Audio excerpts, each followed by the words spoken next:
This is Jessica Michault from the International Herald Tribune, and I'm here at the Basel Watch Fair, and I'm going to be speaking with Michael Wunderman, the president of Corum Timepieces. I hear on the grapevine that you're streamlining the brand. Tell me what you have planned. Streamlining the brand? I wouldn't say streamlining the brand. I would say that we're refining our offering. And by that, being more focused than we have in the past, by introducing watches that extend our product line and not by expanding the collection per se. So we've established our pillars in our collection, and we're really building upon those pillars, that foundation that we've set up. The foundation is built with the Admiral's Cup collection, the Romulus collection, the Golden Bridge, and then what we call our specialist collection, being the coin watch and our high jewelry pieces. So it's more evolution than revolution. And I understand you guys are doing your own movements in-house now, is that correct? Well, we have been making our own movements for some time now with the Golden Bridge timepiece that we introduced in 2005. And then this year we have some exclusive movements that are unique to Corum, including an annual calendar and a leap second chronograph. So is that what you're wearing here? It is. I'm wearing the Admiral's Cup 48mm leap second chronograph, featuring one of the most robust automatic movements in the industry. There's actually a little sub-dial here that you'll see. Bounces around the dial, and you can see where the leap second name comes from. Absolutely. So my understanding is you finally made your way back to home base in Los Angeles. You've been in Switzerland for, I think, 7 years, and now you've just moved back? Exactly. I was 7 years in Switzerland, yeah. Now I moved back to California to be home with my family, and still involved very much in the business, of course. I mean, I'm the vice chairman of the board of Corum, as well as on the creation committee. So it's something I'm never going to get away from Switzerland entirely, but needed to get back home and did my time.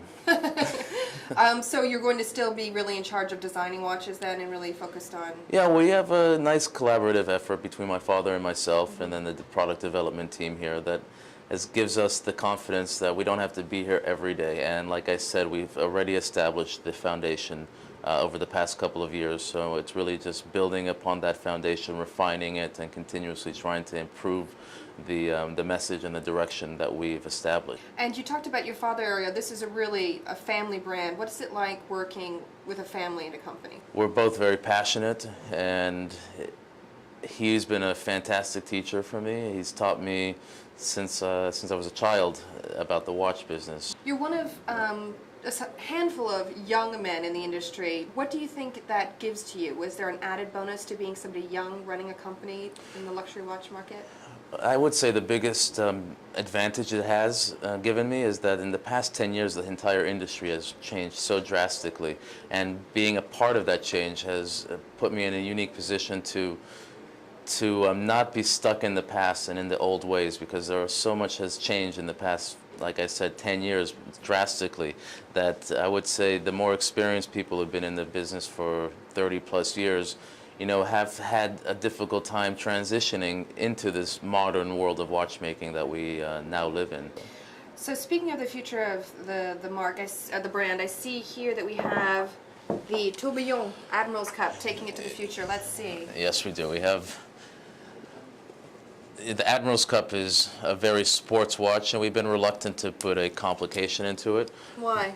Because complications and sport watches, we feel, don't really mix that well. I mean, who's going to wear a $150,000 watch when they're sailing and when they have the possibility to damage it? But I think that the collection now has matured enough where we can expand the line into a little bit more complicated watches, and especially with this movement, it isn't such a delicate tourbillon movement. This is a relatively robust tourbillon. Keeping with the style of the watch. And it perfectly keeps in style of the watch. If you look on the movement here, you'll see features that really hark back to the sailboat designs with the boom over the cage of the tourbillon. The flags are now etched into the case, actually flatten the case somewhat, so it's a bit more wearable. It's very limited edition. I mean, very few pieces. There are only going to be 8 in existence in 2008. Are they all sold already? And they are already sold, so that's the trick. Well, the future looks bright then for Corum. That looks great. The future is extremely bright for Corum. Well, Michael, thank you so much for speaking to the International Herald No, it's my Tribune. pleasure. Thank you very much. Thank you.